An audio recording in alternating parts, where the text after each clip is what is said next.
These are the Mercers Company Acts of Court for 1651 to 1657, original documents.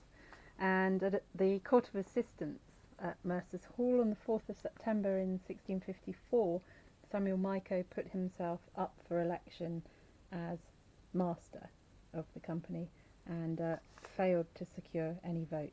You can see his name here. What we now think is that he became master in the following year, 3rd of September 1655, which we will now go.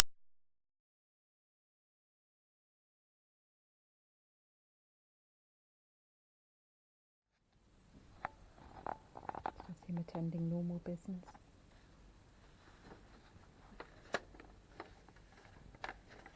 Oh dear, don't know what happened at school. Resignation of the High Master, the Sir Master, the Under Usher.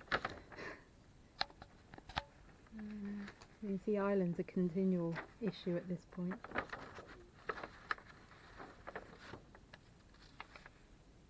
He's again Court of Assistance, so he's certainly attending meetings regularly, as he should.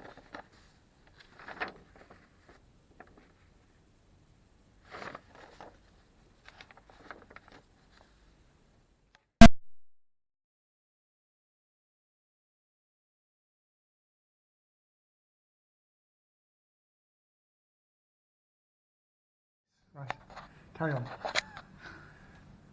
We're saying this is a very conclusive vote here. Which is either suggestive of him having enough money to influence? Yeah. Right. Influence people to vote for him, or it means that he's a popular candidate for genuine reasons, that they think he's the best qualified person to become master of the company at this date, which is 3rd of September 1655. What we also have here who were present at this election are a number of aldermen of the City of London, which is what you would expect amongst the higher ranking members of the Mercers, is that they are also taking civic positions. So you have Mr. Alderman Mico listed there, so he's obviously already playing some part in the governance of London at this point, even before he's elected master of the Mercers Company. So that actually kind of suggests that they do think he's somebody who's qualified for the job.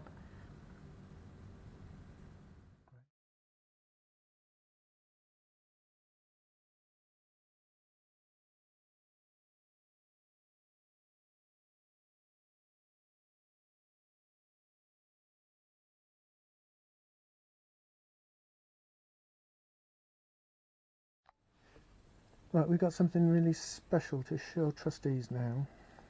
This again is another original document from the Mercers Company archive. This is from our Acts of Court from 1651 to 1657, and this is a meeting of various members of the Mercers Company. They hold what's called a general court at Mercers Hall on the 2nd of August 1656, and it's really a meeting to elect a new clerk of the company. There is a reference here to the present weak and sick state of Mr. Thomas Singleton, clerk of the company. So they're replacing the current clerk with somebody else, and they have to nominate and agree on who they would like to take Thomas Singleton's place. What's special about this document for trustees is that you can see at the very top here we've got the signature of the master in that particular year, who of course is Samuel Mico, and you can see his signature just here, which is a very confident and what we would call cursive signature, which means he's obviously very familiar with handling a pen, which suggests a certain level of literacy. Well, this isn't gospel. This is just conjecture. Conjecture.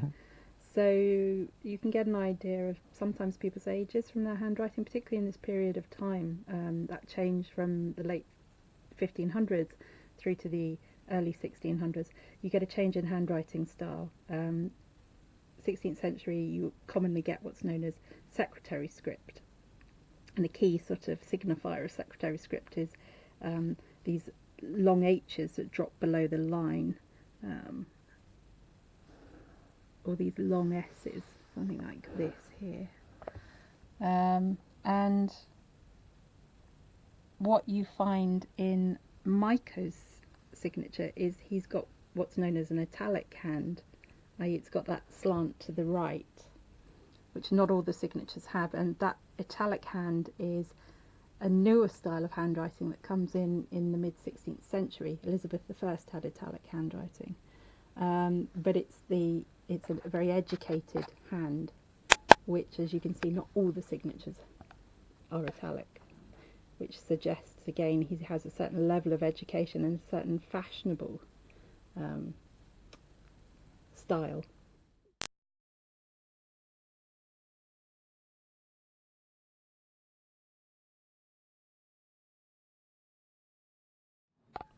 So this here is more like a secretary script H, where it drops below the line in this very sort of flamboyant tail. Another example of it here is this person's name here, Thomas Anguish. So you can see there's A-N-G-U-I, a very long S, and then this very odd sort of almost E letter as we would see it, but that's actually a secretary script H, and that's a very older style of handwriting that contrasts with Mico's more modern style of handwriting. The secretary script H may suggest that there's a difference in age there as well. We know that Mico's about 48 years old when he writes this. Perhaps Thomas Anguish is much, much older and therefore retaining an older style of handwriting.